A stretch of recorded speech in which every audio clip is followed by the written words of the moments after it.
What's up, y'all? It's your girl Samantha, and this is my podcast, Naturalize. So, y'all gonna see me peeking over my shoulder a lot because I know this is not how we typically do a podcast, but the baby's down here and she's sleeping. So I'm trying to squeeze it in while I can, okay? Because I know it's been a little bit since I dropped the podcast, but let's go ahead and get into it because we don't want to waste no time, okay? So you might have to turn your volume up a little bit this episode because I'm whispering. So, today I just really wanted to come in and chime in and give y'all this really heavy revelation that God gave me today.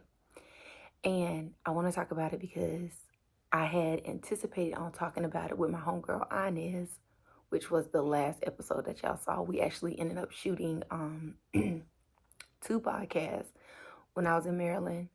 However, so how the podcast work when I have guests is I ask the person what it is that they feel comfortable talking about, and we go from there. So basically, once we shoot the podcast, I say, Holy Spirit, have your way, because God can do anything through your yes. So your yes came with you telling me what your baseline was, what you felt like you could talk about, and all of that. And through that yes, God moves in a way that you didn't even expect him to move in. So we decided we would shoot, the first episode and then a marriage podcast because she's actually one of my good close friends. Actually, like one of my good close friends, only friends that's married and pursuing God wholeheartedly like that. And so she gets the assignment that comes with your marriage. And so I was like, girl, let's shoot a marriage podcast because I wanted to do a marriage podcast. And it's so crazy because we'll get into all that. But it was so crazy because as we were shooting the podcast, I was recording or whatever, and we were just going on. And it was not until after the podcast was over that I realized the phone cut off. So although we had all the audio, we didn't have all of the visual content. So it was so crazy though, because today I got revelation on why that occurred. And I know sometimes, when people can be like, you too spiritual. Everything ain't like that. It's coincidental. If that's the world you live in, so be it. I live in a God did it world, okay, period. Like, God do all kind of stuff when it comes to me. And it could be stuff that seemed like, oh, that was just coincidental, or oh, girl, that just happened by default. If that's what you think for your life, then that's cool. But that's not how God play when it comes to me. And so today I want to talk about the marriage thing because people don't talk about marriage, kingdom marriages. People don't talk about it. People sugarcoat it. People only talk about the good parts. People only talk about the things that they want people to see or want people to know. They don't really talk about the nitty gritty stuff, right? And I knew because Holy Spirit told me my assignment was to show people what a process looked like. And then when I got married, I told my husband, I was like, I feel like God is going to use our marriage. Like, God is using our marriage to do some kingdom work. Like, this ain't no regular smuggler marriage. Like, not downplaying people who got a regular smuggler marriage. Cool, love that. But this ain't what God doing when it come to me. And I couldn't really put my finger on it, like what, and I still haven't really got all the full revelation on what it is God is doing in my marriage, but I do know this is part of it. Showing people that kingdom marriages still exist and that good marriages still exist if you commit to the work that God has called you to commit to. And so I am going to talk about my good marriage, okay? And I'm going to talk about it because this is the part that people need to see. People think, oh, once you get married, oh, it's sunflowers and roses. Oh, baby, it's not. I've been married 2 years in December of 2024. So a little bit over a year and some change now. And it's not sunflowers and roses. So whoever told you that, they was lying. Take it from me, okay? Take it from me. And I keep telling y'all, I can't really tell y'all how me and my husband got together and how God told me that was my husband, blah, blah, blah, blah, blah, because it's in my book. I know. When is the book coming out? When is it coming out? You've been saying that. I know. I am working on my book proposal, and it has taken me longer than I would have liked because I struggle with self-doubt. So I have stopped more times than I can count. But I have been working so hard this past week to do my book proposal, and then the revelation that I got today is kind of what fueled me to want to go ahead and finish it, right? We'll get into that. So, I can't really tell y'all how we met or whatever just yet, but I do know God was like, oh, we doing this. And so I want to tell you the lot of bit, because this ain't no little bit. Like, when God is doing big things in your life, he don't move at no slow rate. It's rapid. It's like, hey, I need you to get this in this season. I need you to get that. I need you to get this, because we got places to go and we don't have time for you to be playing. And so I wanted to get up here and talk about marriage and what that looks like, and how kingdom marriages you have to work for. It is not easy. And I think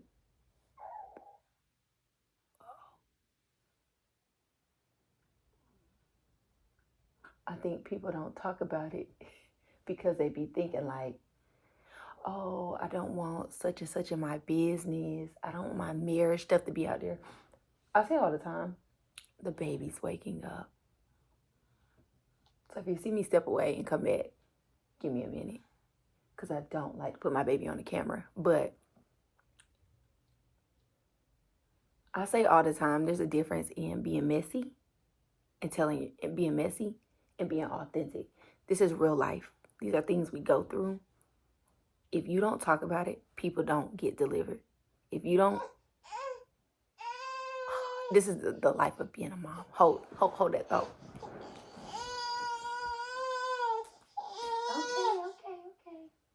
Okay, mama.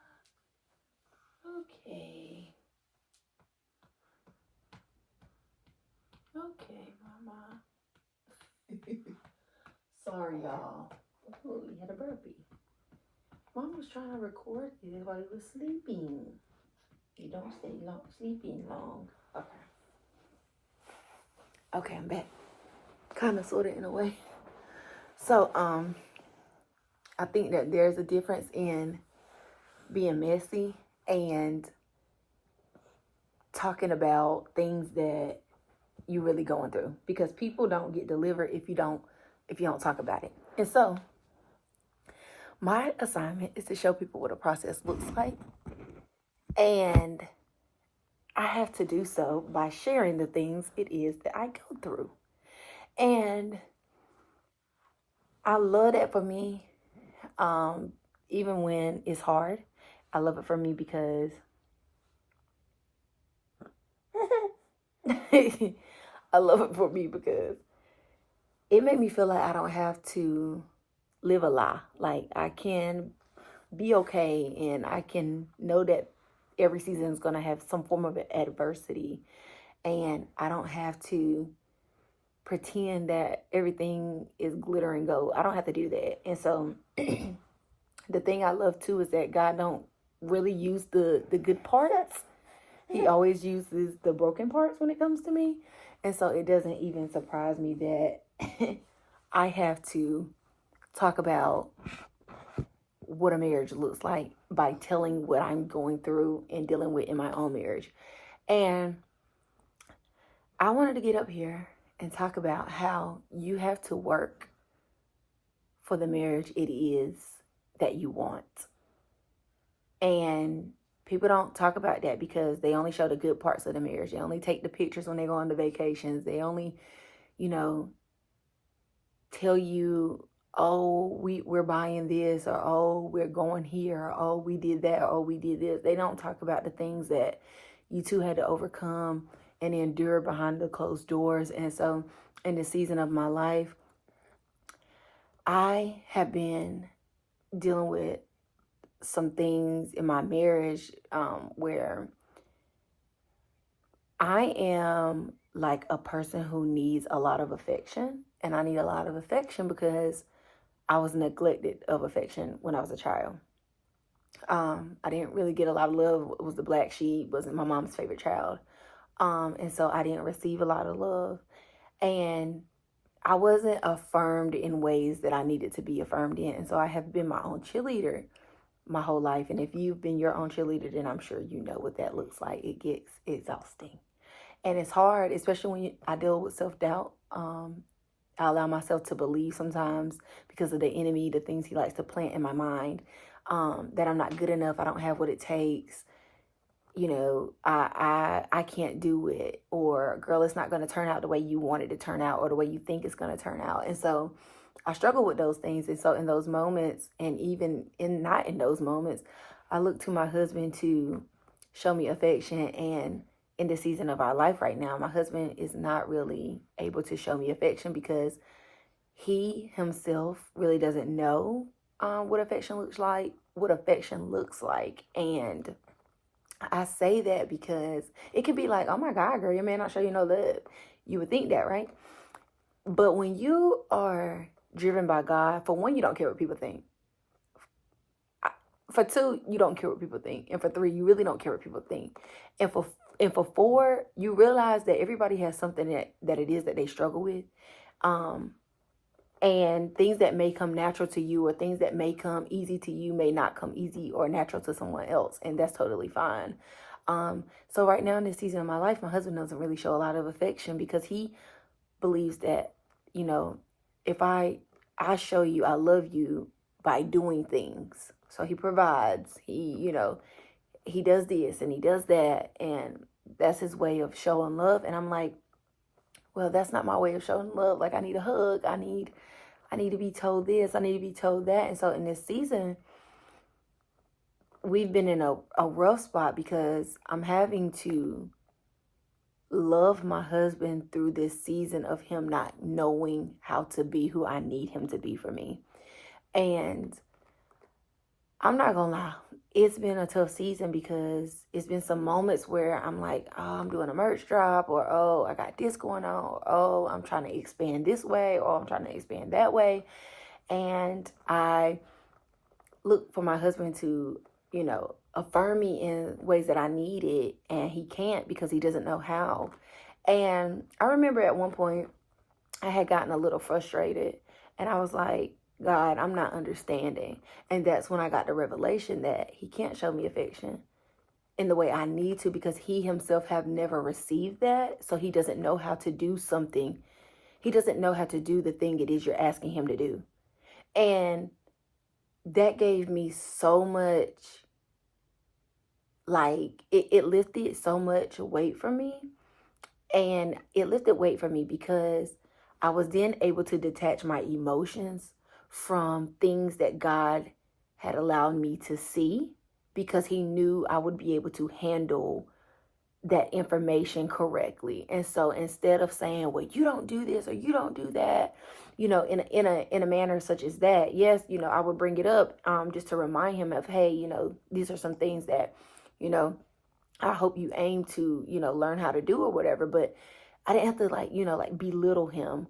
And God will reveal certain things to you in your marriage in hopes that you use that information to do what you're supposed to do with it, and not do what you want to do with it. Because in some moments of your marriage, I know it can get hard, and I know, things cannot go your way, and you could be like, oh my God, when are you going to get this right, or when are you going to get that right?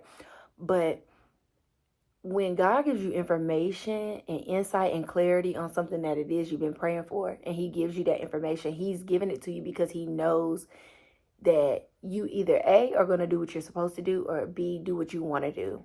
And being that my marriage is my sacred place, I try to take the information that God has given me and I use it in the way that he desires for me to use it. Because at the end of the day, I want this to be the place my husband's always able to run to. Like, I want to be the first person he calls. I want to be able to be that person he can be vulnerable with. I want to be able to have his back all the time. I want to be able to, see him at his core. I want him to feel seen, heard, and all these things and valued here with me. So I use the information that God has given me when I'm asking for it to the best of my ability, but in the way that God desires for me to use it. And so, um, when God revealed to me that he didn't know how to show affection, I was able to detach my emotions from it. It relieved me of the frustration that I was feeling. It relieved me of the, oh, you need to hurry up and get this together type thing. Like, it relieved me of that because he didn't know. And if he knew, he would do it. But because he didn't know how to, he wasn't able to meet me at the level that I needed to be met. And when you're in a relationship, you have to be okay giving people grace that you yourself would want if you didn't know how to do something that your spouse was needing you to do. And so in this season of my life, we've been, struggling with the affection thing. And I'm always like, you don't show me affection, I'm not doing it to not just belittle him, but also I'm not like, it's not like a constant thing, right? Because I feel like I can make it known and you can work on it. And I give you grace, right? Because God gives us grace because we don't always get it right tomorrow, and we might not get it right next week, and we might not get it right next month, but God sees your progress and he sees that you're trying. So I try to remind him, not periodically, but when I feel like the enemy is trying to use it to separate us. And so I'll bring it back up and say, hey, I just wanted to, to remind you, the affection thing is like, it's on me this week. Like, you're not doing it. And by God's grace, even when he doesn't get it right, he tries. And even if he slides back into his old ways of not knowing, because it's a process. Like, learning things is a process, even when it can be like, girl, that's so simple. I'm telling you. And I say that because I have had to learn how to receive love, because I had never received love as a child. So I didn't really know what true love looked like. I was accepting of all kind of love at some point in my life. And God was like, no, we need to redefine what love really is, because if you don't know what love is because you never received it. Anybody can come in and define love, and you'll just want to take it because you've never had it. So I know what it's like to have to learn something that should come natural, but it doesn't. And so I remind my husband of these things, and I want to get into, I'm so thankful that he tries. He slides back because he's still learning, and I give him grace, and but I want to get into the moments that we've been having here recently, which is the enemy has been allowing him to focus on the season that we're in and the pressure that he's feeling from the season that we're in versus the assignment that we are supposed to be completing in this season of our life. So stay with me. So a marriage from God, right? A marriage from God is hard work. It's commitment. And it's just like your individual assignment. Whatever you want your legacy to be defined as when you leave, it's based off of the work you desire to put in. Because Abraham didn't have a great legacy because he just decided to show up. No, he decided to do what was necessary for him to have that legacy. And so it's the same way. And so it's the same with your marriage. If you desire to leave a legacy based upon what good marriage looks like, it requires hard work. And at the end of the day, I want my children to be able to say, my mother might not always got it right, but she was a good wife to my father. She was a good wife to him whenever he needed, not whenever he needed her to be a good wife, but she was always a wife even when things didn't go her way. She was always a good wife even when she had to make more sacrifices. So it seemed like she was always a good wife because my mother valued being a good wife. And when you set those principles in your life and you define those areas of your life, your children, and then their children, and then their children will allow, themselves to say, hey, that's something that I want to implement in my life. No, my marriage does not have to look just like their marriage, but the foundation of their marriage was God. And so I know that if I put God in my marriage first, then it will be fruitful. So that's what I'm trying to define in my marriage. So it is hard work. And so I make sure I put in the work to do so, even when it's hard and even when I'm frustrated, even when I'm like repeating myself. I ensure that I'm giving my marriage my all, because not only do I have an assignment for myself, I now have a marriage assignment attached to my name. And so basically, when you get married, well, not just when you get married, but when you're an individual, God has a calling on your life. He says, Samantha, or whatever your name may be, you know, I have an assignment here for you to complete. And so that's your assignment. And so when you get married, you now have a spouse. Their assignment is still in place as well. So now for me, I have an assignment and my husband Chris has an assignment. We have assignments as individuals, which means if we never would have gotten married to begin with, we would have had our own individual assignments regardless. But because we have come together in union, we now have an extra assignment on our hands, which means we now have a marriage assignment. And so God was giving me this revelation today because we have been struggling with the affection thing for a little bit now, like honestly for a little bit. And the enemy was trying to like wear me down and just let me know, like just trying to wear me down and trying to convince me that, oh, he's never going to get this. Oh, he's never going to get that. And so I was feeling the feels. I was feeling the feels. And I know I had started talking about the assignments, which I'll get back to once I give you the full revelation. It'll all connect the dots. I went, where was I at?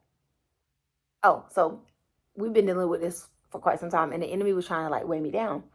And so he was just like, oh, he's never going to get this. Or you're going to always have to, be the bigger person. You're going to always have to do this. You're going to always have to do that. And so it's been a little struggle, honestly. Like I could see some changes within our marriage. But I'm always that person. And if you know your role as a wife, P31, Proverbs 31, period.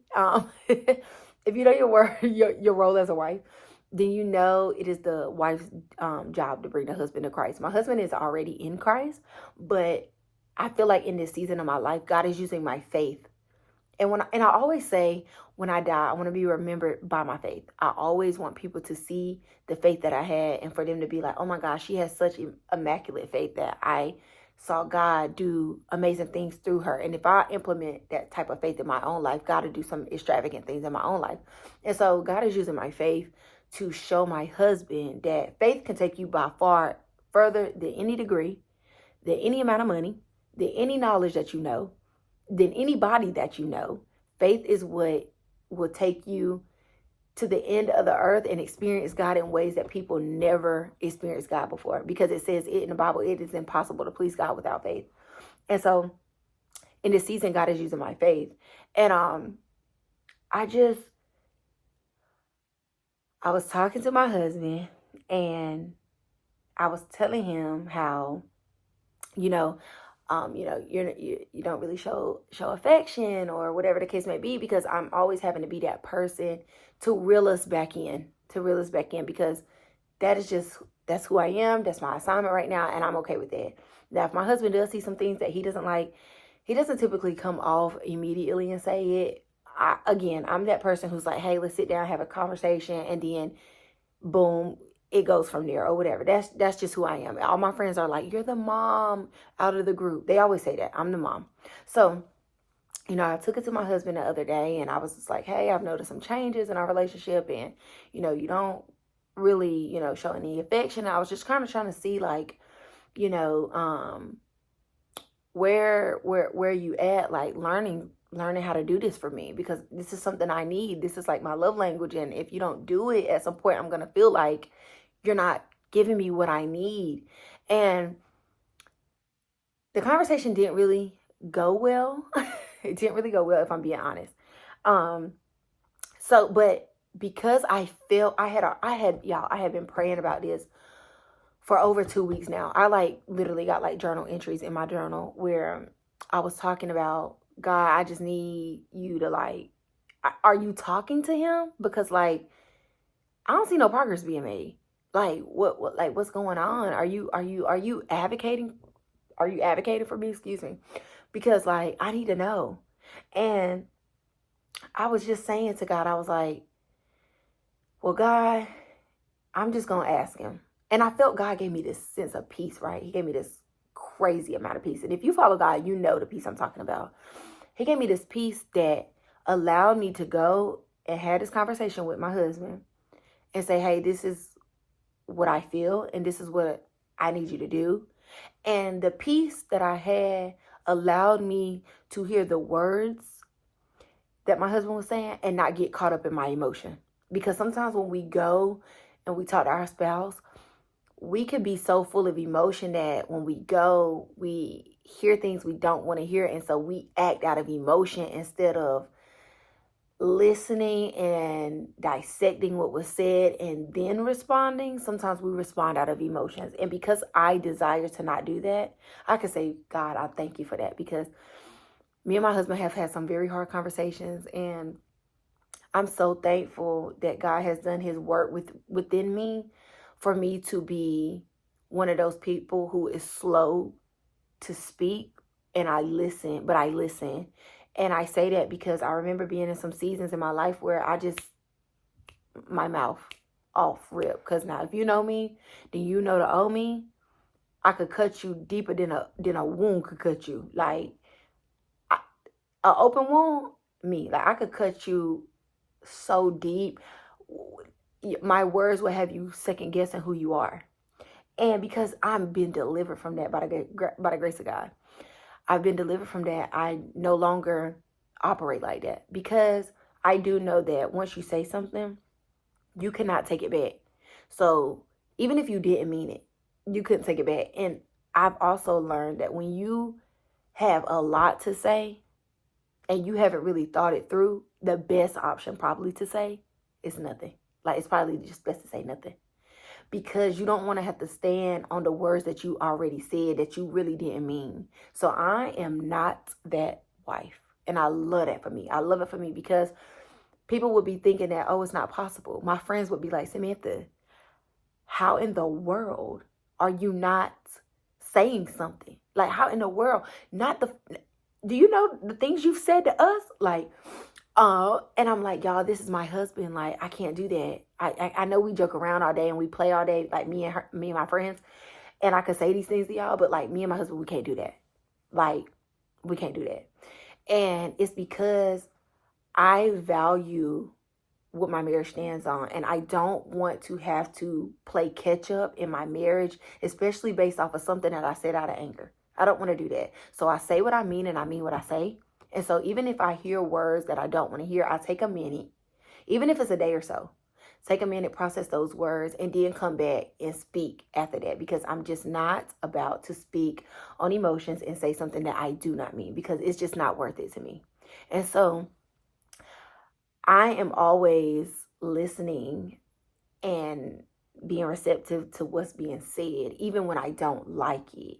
And so after having that conversation with my husband, I didn't really like what was said, but because God had already given me that peace to know that, hey, you're going to hear some things that you don't want to hear, but I need you to go in there with bravery, having this conversation, knowing that even when you don't hear what you want to hear, that doesn't mean it's not going to work in your favor.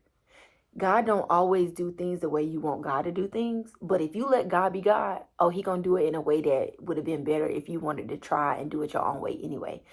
It would be 10 times better than you could have ever done. So I knew that when I had that peace over me, I was like, okay, I'm just going to hear his words. And I'm not going to lie, it made me sad. I cried a little bit. I'm not going to lie. Cried a little bit. But because I had that peace, I just knew. I didn't know how God was going to work it out. I didn't know what he was going to do, but I just knew God was going to do it. And I had just been praying for weeks, God, please give me some clarity. Please give me revelation, because I don't want this to change me. Because when you are in some hard places in a marriage and things are not really like working the way you want them to work, or you're not getting what you need. And this is from both people, like whether it be me or whether it be my husband, because every season is, I'm not going to be this perfect wife. You know, he's going to have some things that he needs me to work on as well. And so when you're getting these things, or when you're not getting these things, you know, you could be so like, you could be so wrapped up in yourself that it just be like, oh my God, I'm not getting this, or oh my God, I'm not getting that. And so I just was like, God, please give me some clarity. I need some clarity because I don't want this to change me. And when you don't get the things that you need, it'll change you. Like, I could have gotten angry. I could have gotten bitter. When you don't get the things that it is you need from your spouse, you start, the enemy, and the enemy love that. The enemy he love that.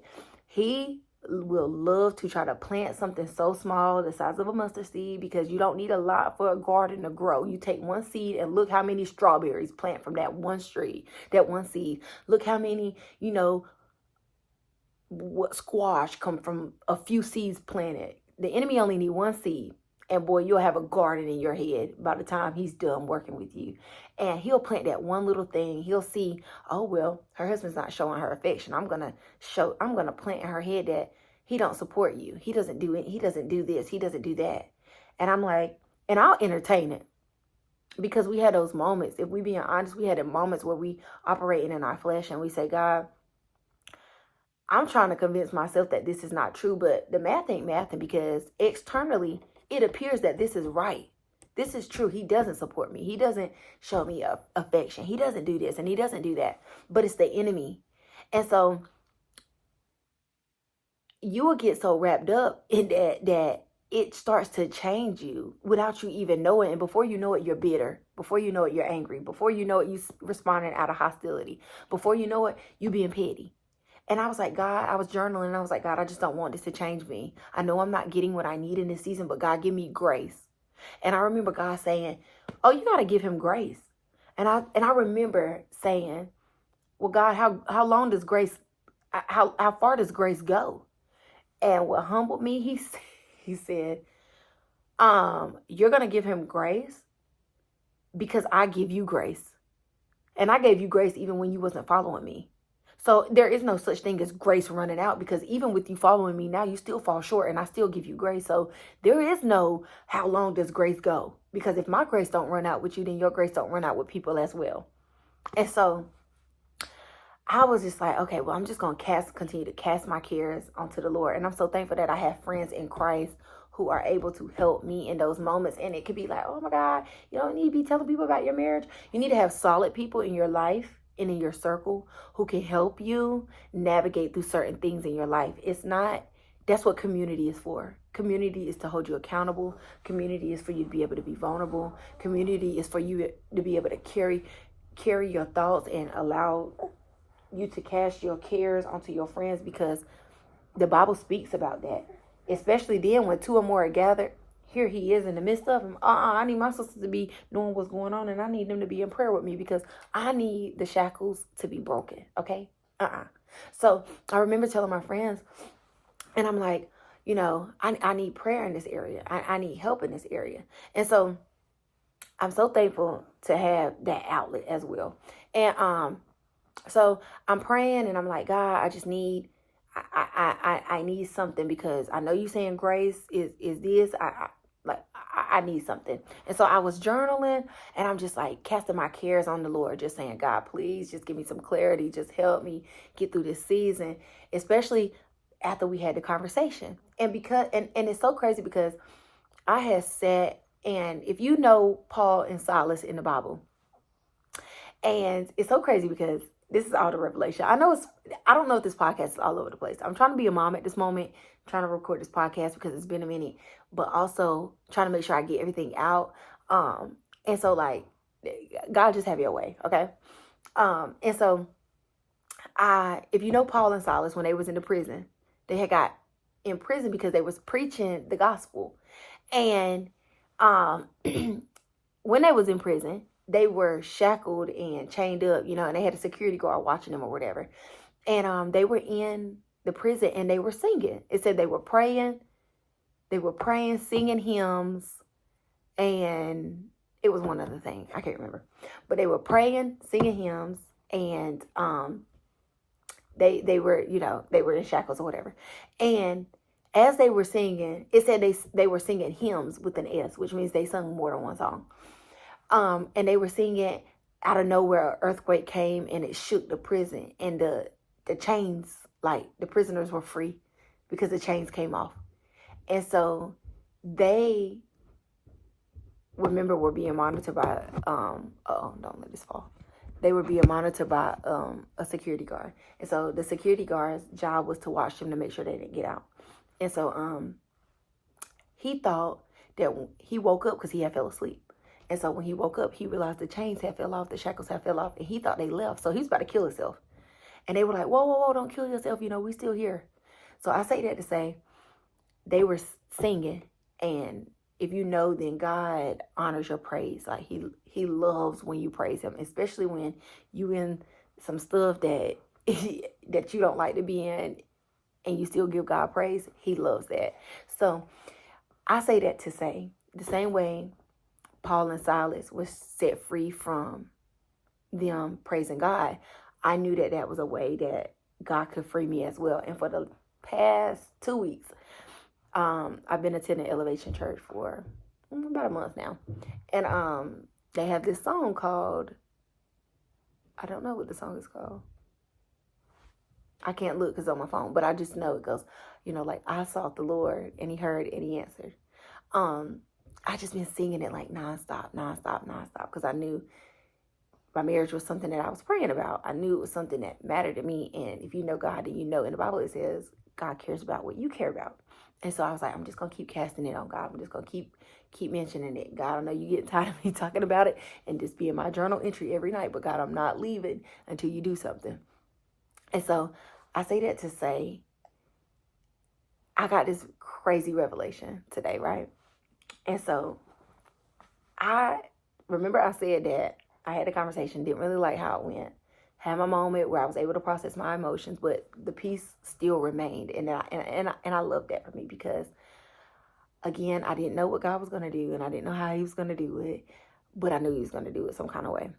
And I knew he was going to do it because the enemy tried to get me so worn down that I'm like, oh, I don't want to do this anymore. I can't be married anymore.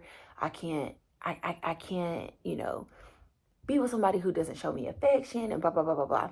And as I was driving to school today, driving to take my youngest to school, well, my youngest son, because he goes to preschool.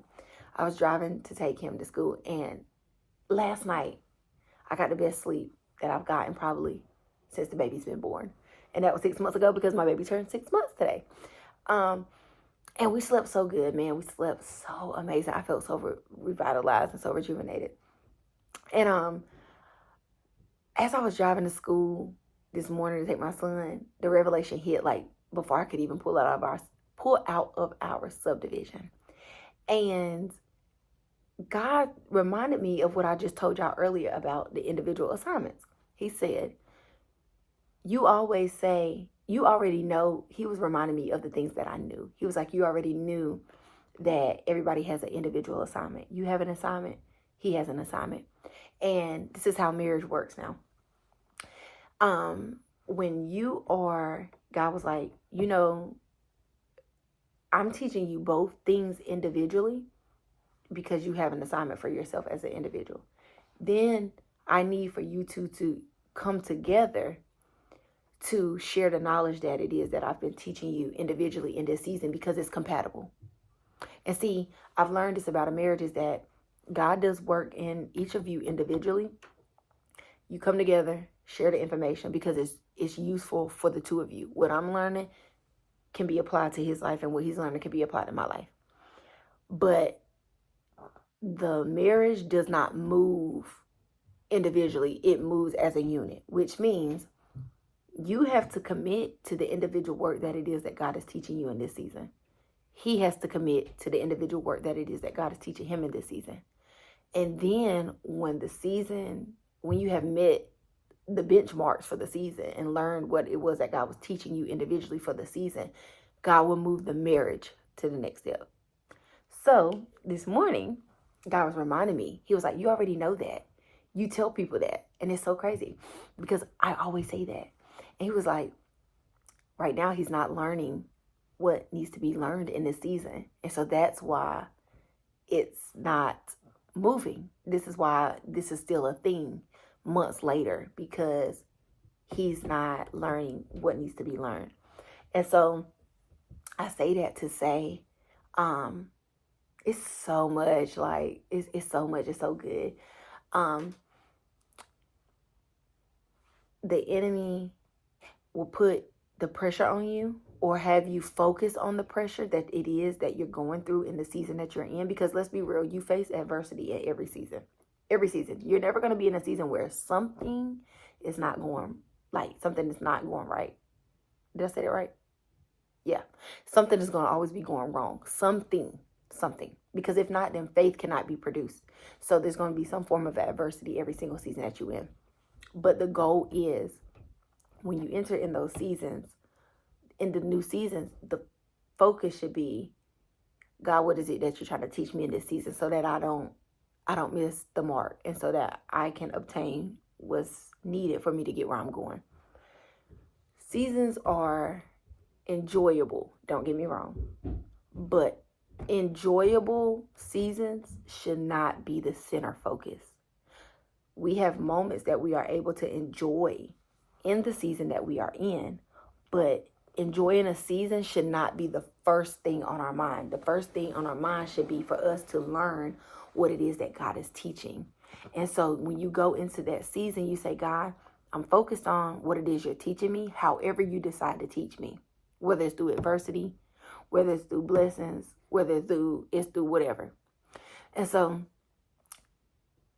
my husband at this moment is not on that, with that, is not following that rule, because he feels the weight that is coming from the season that we are in. And so the enemy wants you to get so worn down spiritually, because the moment the enemy gets you worn down spiritually, oh, it's over for you. The moment you start running to God, the moment you start leaning on your own understanding, oh, it's over for you. Oh, you can go hang it up. And so he will wear you down spiritually so that he can get to you in the ways that he wants to get to you. And so that's why God has to be the center focus of your season. And that's why you have to run to God, even when it's hard, even when you don't want to pray, even when you don't want to read your Bible. You got to say, God, produce something inside of me that's going to make me want to do those things. And so my husband has been feeling the weight of the season that we're in. And so his center focus has been that. It's been all that he's been having to deal with and all he's been having to do. And so when you focus on the adversity or the pressure that the season is piling on you, you start missing the pinpoints and the benchmarks that God is trying to teach you, because your focus now is more like survival and not thriving. So you start missing the little components that God is using to teach you all that is being taught in this season. You miss it. And so we start staying in these seasons longer than we should have, because we're not learning what's needed to be learned. And so God gave me this revelation this morning that, hey, we're not going to the next part until homeboy learn what's needing to be learned. And it's so crazy, because we be sitting here thinking, well, oh, I'm going to do this, or oh, I'm going to do that. Even if he's not doing this, or oh, he's not doing that. That's cool. But remember, God do work individually for you to come together, use the work together, and then move the marriage together. So regardless if I'm doing the work and he not, we're not going to the next season until he learned what needs to be learned. And God gave me that revelation this morning, because he said, I don't prepare you when you get to the season. I prepare you before you get there. And he used the saying of, I allow you to stay ready so you don't have to get ready. He was telling me that. He said, the things I'm trying to teach you right now in this season is not even for this season. It's for the next season. So if he's not learning what needs to be learned in this season, he's not going to be equipped for the next season. So I'm not going to go ahead and send you guys to the next season, because it's not going to prosper in the way it's supposed to prosper, because he didn't learn what was being taught in the season previously. And so I say all of that to say that the revelation was so crazy because God took me down memory lane. And he was just like, he was telling me, he was like, remember when you went to Maryland and you tried to shoot that marriage podcast and you realized the podcast piggyback? When we did the marriage podcast, I told y'all we recorded it and the video did not capture all of it. Only the audio did. But it was so crazy because remember how I said God will get you to say yes to whatever it is you feel comfortable with when you decide to talk on the podcast? And then I say, Holy Spirit, have your way. Holy Spirit had his whole way. The first 30 minutes, I don't want to hear that. The first 30 minutes of the podcast that was recorded on the audio, remember we got the whole thing on audio, so the whole thing was recorded on audio. But the whole part that was recorded on the visual content was the part that Holy Spirit had his way. It was literally the entire part that we were supposed to release. It cut off as soon as we started talking about the marriage. As soon as we started talking about marriage. And it was so crazy because I had told my homegirl, Kayla, I said, I really feel like we weren't supposed to shoot a marriage podcast. And I was telling her all that had happened before we got to the marriage stuff. And I was like, I just don't believe that was the assignment. God used our yes through our marriage, agreement of, hey, we're going to shoot a marriage podcast. But he had his whole total different way. And I haven't released that part yet. The second part of the second podcast that we shot, which is the one I'm talking about right now, which I will release in a few weeks. But he was reminding me today, he said, you remember when the podcast, and it was so crazy because we didn't even notice that the video cut off until the end. And my phone was like, oh, the storage is full, and it was going crazy. Y'all, I just got this phone. My storage is not full. I just got this phone. And then you also know if you got Apple, it will warn you that the storage is full. It did none of that. We literally used the same phone, the same stuff I'm using right now when we shot the first marriage podcast. It said nothing about no low storage. It didn't say none of that. None of that. So I was like, what in the world? And literally, it took me, I literally ended up, I took it to Apple, and Apple was like, we ain't never seen nothing like this. Well, I didn't take it to Apple. I was talking to Apple on the phone for 2 hours. And it was like, we ain't never seen nothing like this. Whole time I corrected the problem while I was on the phone with Apple. I was like, don't worry about it. It's so crazy because I just fixed the problem. I don't know how I fixed it. I lie to you not. And it's been working ever since. It's been working ever since. So God was like, remember when you tried to shoot that marriage podcast? Yeah, that's not what I was doing. That's why the video cut off. And I was like, and again, just go back to what I was saying in the beginning. You could be thinking, oh, that's cliche. The video just cut off. Okay, if that's how you think. But I remember I said God don't do like that when it comes to me. God knows I can recognize him on a big level and a small level. So I know that this was nothing but God. And so he was like, yeah, the video cut off because that wasn't the podcast that I was using like that. I wasn't using that part of the podcast. I was using the first part, but I wasn't using the marriage part. And I was like, well, why? And he was like, because remember I told you that your assignment is to show people what a process looks like. Oh yeah, this is what I'm talking about. I'm not talking about the stuff y'all was talking about. Yeah, you made some good points, but I'm not talking about that. I'm talking about this part. Because this is the stuff that people don't talk about. And if you don't talk about this stuff, then people are not going to understand that, yeah, your marriage is going to go through some stuff. But if you commit to the hard work, just as there's some hard days, there'll be many and plenty of good days. And you have to talk about this to people because your assignment is to show people what a process looks like. And it didn't stop in your individual life. It carried on into your marriage. And so I was like, oh my gosh, that's so crazy. That's so crazy. And I was like, sorry, I'm trying to feed my baby. And so I was like, he was like, yeah, so you're going to shoot a podcast and you're going to talk about it because that's the part that I'm using. Remember, we're showing people that good kingdom marriages still exist, and you have to talk about the parts that make people want to run from a marriage. You have to talk about that because people would have been in your place, and they would have left. They would have been like, oh, this is not for me. And that's the thing. God was like, you be trying. Not me. Oh, I want to verify, not me. People be trying to ask God for these assignments and these things and to be in these places and to have these platforms. And it come with things you don't even know it be coming with. We be praying for one thing, not knowing it come with 10. And when the 10 things come, we be like, oh God, I don't want to do that. I can't do that. And God be like, but you was praying. You was praying for the platform. You was praying for the marriage. And now you don't want to do the work that keep the marriage going? You don't want to do it? You just wanted the marriage. Oh, you ain't want to do the work. Oh, that's crazy. And so if I don't talk about these parts, when you pray for that marriage and when you get that marriage and it start going crazy and you like, God, this can't be the man you sent me. Because what we got going on? You'll be able to say, I heard on a podcast that anything God give you, you got to work for. Blessings ain't just obtainable and then it stop. Blessings have to be maintained, which is produced through work, which means you have to do the work in order for the blessing to fully thrive at its best. The blessing arrive, but there's more work to be done. It don't just stop when you get the blessing. And I say that to say, God told me this morning, he was like, you were sitting there asking me, why he like this? And he said, remember, everybody is unfinished. I don't give you, nothing is finished until your time is up here. Your assignment ain't finished. Your healing ain't finished. Your deliverance ain't finished. None of that is finished until you die. So you yourself is unfinished. And this is just an area in his life where he's unfinished at.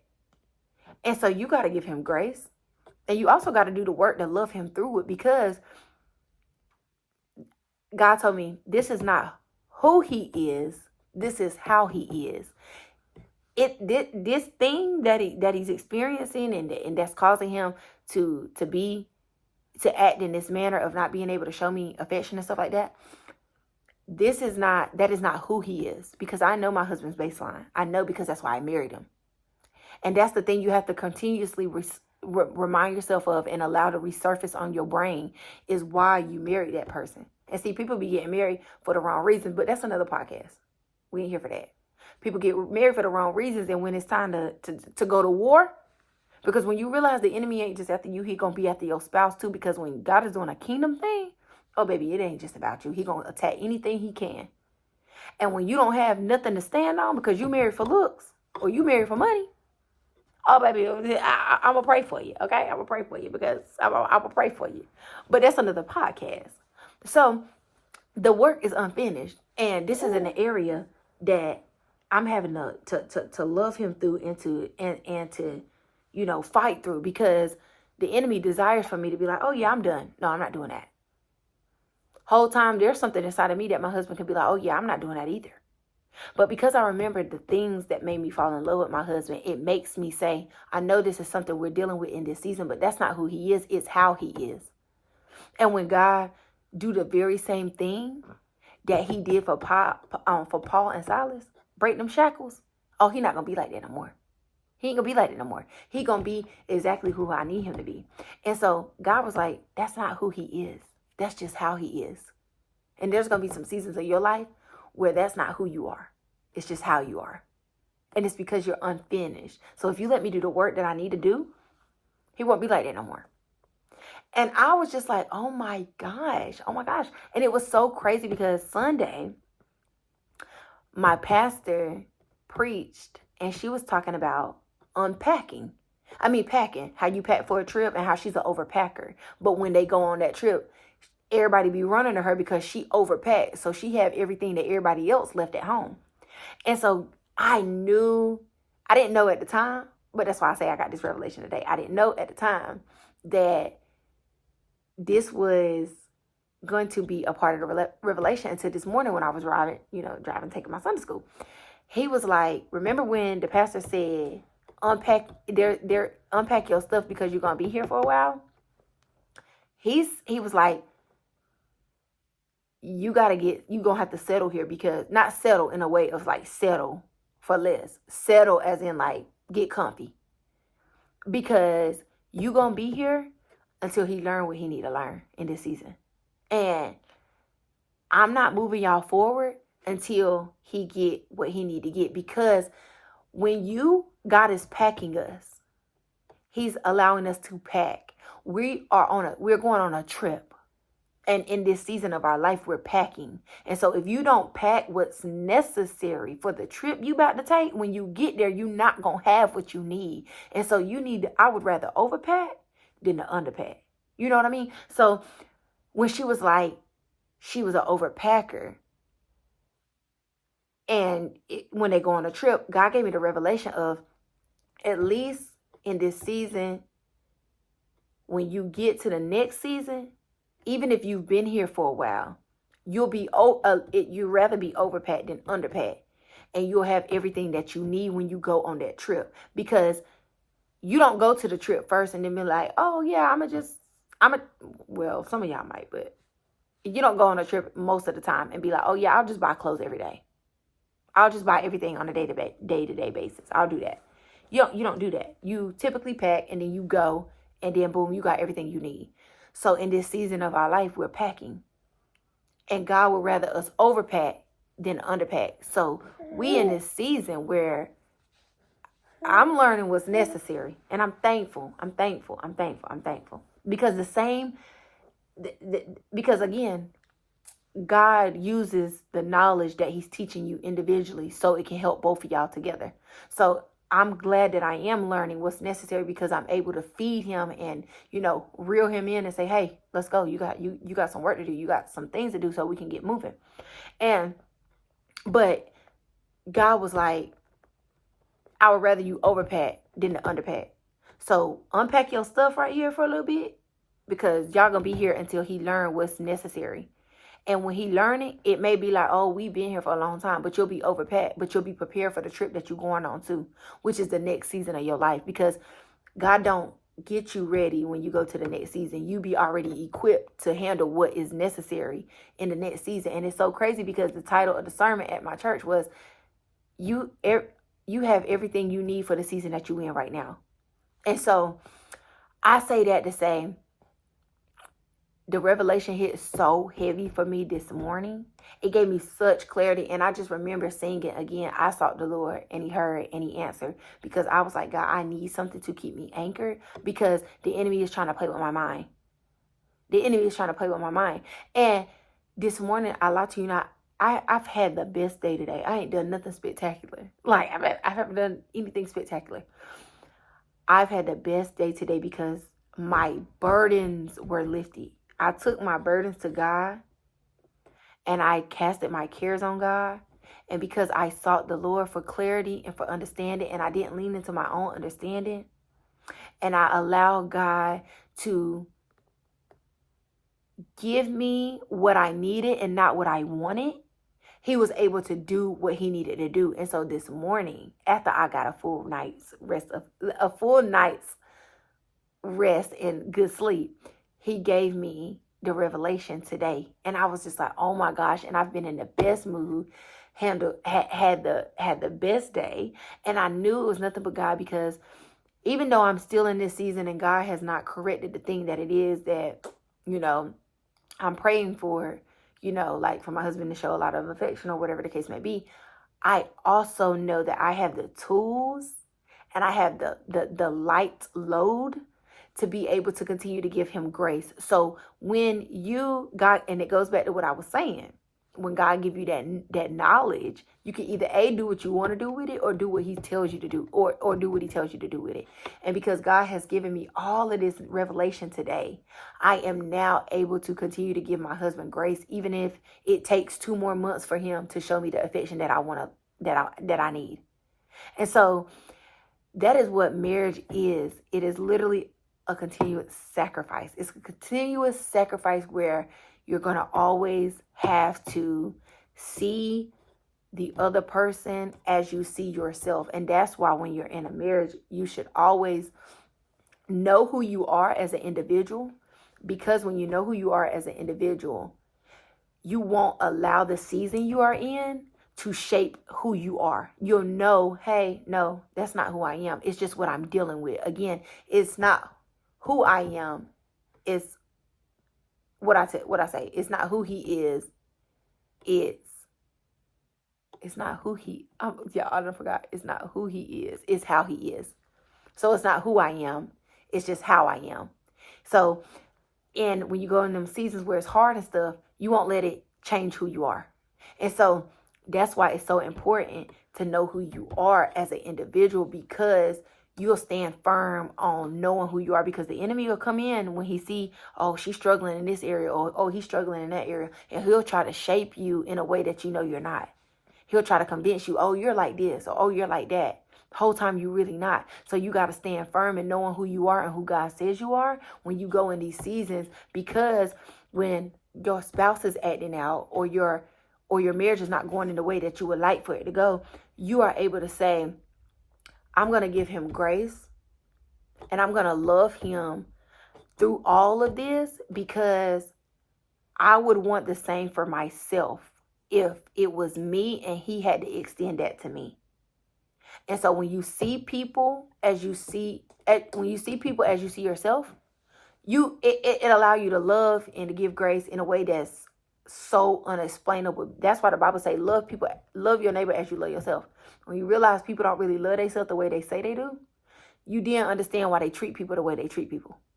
And it's because it ain't got nothing to do with you. It's got everything to do with them. And so I have been so full today because I got that revelation. And it's been so good. And I even took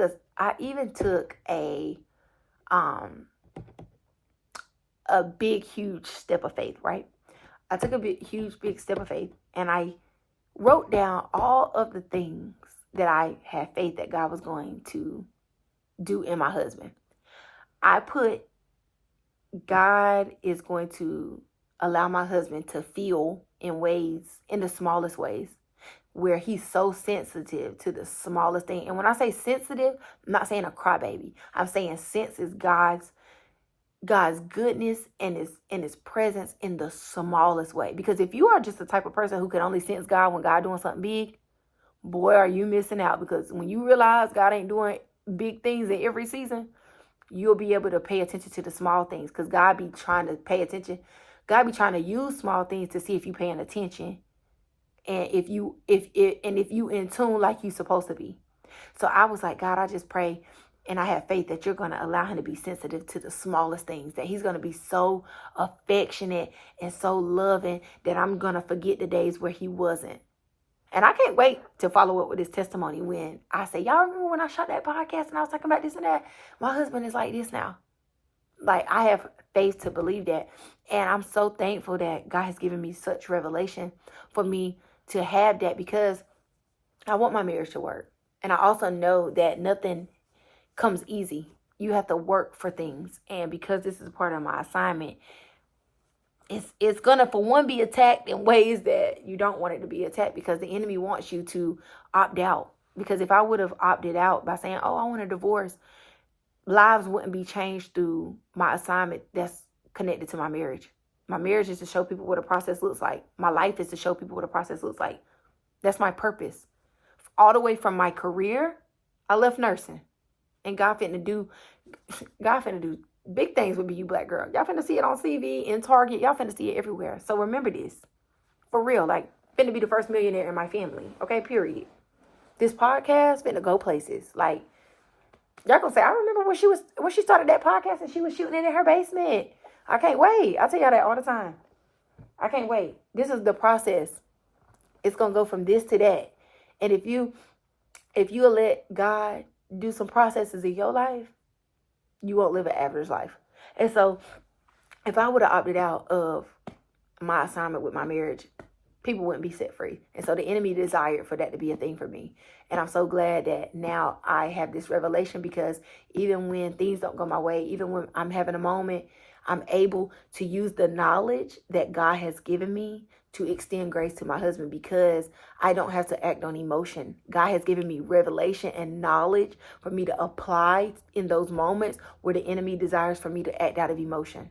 You say, hey, I'm not going to act out of emotion. I'm already aware that this is an area where he struggles at. And God gave me the revelation as well. And so I'm just so free and so full. Like, I'm so free and so full, because even though, and I told God, I said, God, I'm not going to let this change me. I'm not. And that's what the enemy wants you to do. And I can't wait for the moments where my husband has a revelation. Once he reaches that point where he's able to show all the affection that I can't wait for him to show. I'm ready for him to have a revelation where he gets to say, I remember where I didn't show affection to my wife the way she needed me to, but she loved me through it. And I'm so thankful for that, because I told God, I'm not going to let this change me.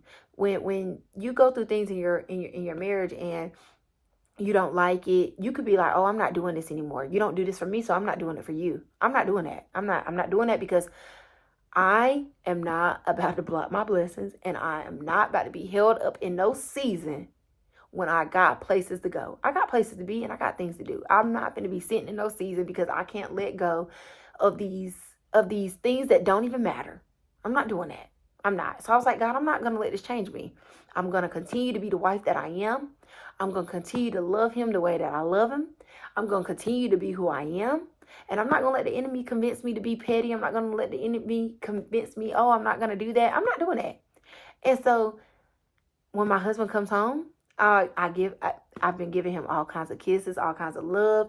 And again, it seems like, oh, you're having to do this. Oh, you're having to do that. Sometimes you're going to have to be the one to make the sacrifice. You're going to have to. Because in some seasons that we have yet to face, my husband's going to be the one to have to make the sacrifice when it comes to me. That's what a marriage is. It's a continuous sacrifice. And that's why some people shouldn't be married. Because if you cannot sacrifice what you want to do versus what you need to do, marriage is not for you, bro. I'm telling you, it's not for you. Because there's going to be a lot of seasons where you don't like your spouse, where y'all don't get along, where, oh, when did you get like this? There's going to be a lot of seasons like that. But when you remember each other's baseline, that's going to be the thing that allows you to persevere and to be committed to whatever season it is that you're in. And so I'm thankful that I'm still loving on my husband and that I'm able to still give him kisses. And I'm like, oh, no, come and give me a hug and all this and all that. I understand that that's what I need from him, and I'm the one that's giving it to him. I get it. But eventually it won't be like that, and this too shall pass. And I love that for me, because eventually when my husband does get that revelation, he's going to be able to say that even when I wasn't able to give her what she needed, she didn't stop giving me what I needed. Because that's what people do. We say, oh, well, they ain't doing it for me. I ain't doing it for them. Those people don't advance far in life. And that's why you see people who live an average life, and then you see people who live a blessed life. Because, again, just because it's something you feel you should do, it doesn't mean you should do it. Because at the end of the day, we stand on God's principles. God be like, I get that's how you feel. I get it. I'm not knocking how you feel. I ain't saying that. But at the end of the day, I said what I said. And it's either you're going to do what I said or you're not. And if you're not, get up out the way. That's cool. You have the option. You have the free will.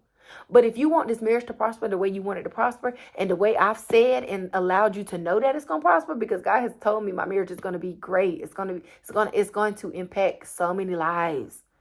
If you want it to be fruitful the way that I told you it was going to be fruitful, you're going to do it my way.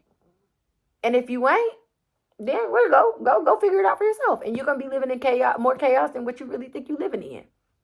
And so I am so happy to know that I sought the Lord, and he heard, and he answered. And so that revelation was so crazy to me today, and I cannot wait, because this is going to be the reminder that, oh my God, she had crazy faith. She wrote this down. She said that. I remember when she said that. I'm telling you, some seasons down the road, you'll see. And this is going to be that point where you believe God for a process in your life. I understand that we are in a rush to get where we're going. I understand we have had to overcome some very hard things. I get, God, we don't deserve this. We don't deserve that. I get it. I get it. But at the end of the day, the beauty is in the process. I can't wait to sit back and be like, oh my gosh, baby, you remember when you couldn't show affection? And he'd be like, yes, I remember that. Oh my gosh, I can't believe I was ever like that. It's a process. And you got to be committed, and you got to love people through their process, because you want people to be committed to you and love you through yours. And so this is what a kingdom marriage looks like. This is what it's continuous sacrifice. It's seeing people as you see yourself. It's seeing your spouse as you see yourself. It's loving your spouse as you love yourself.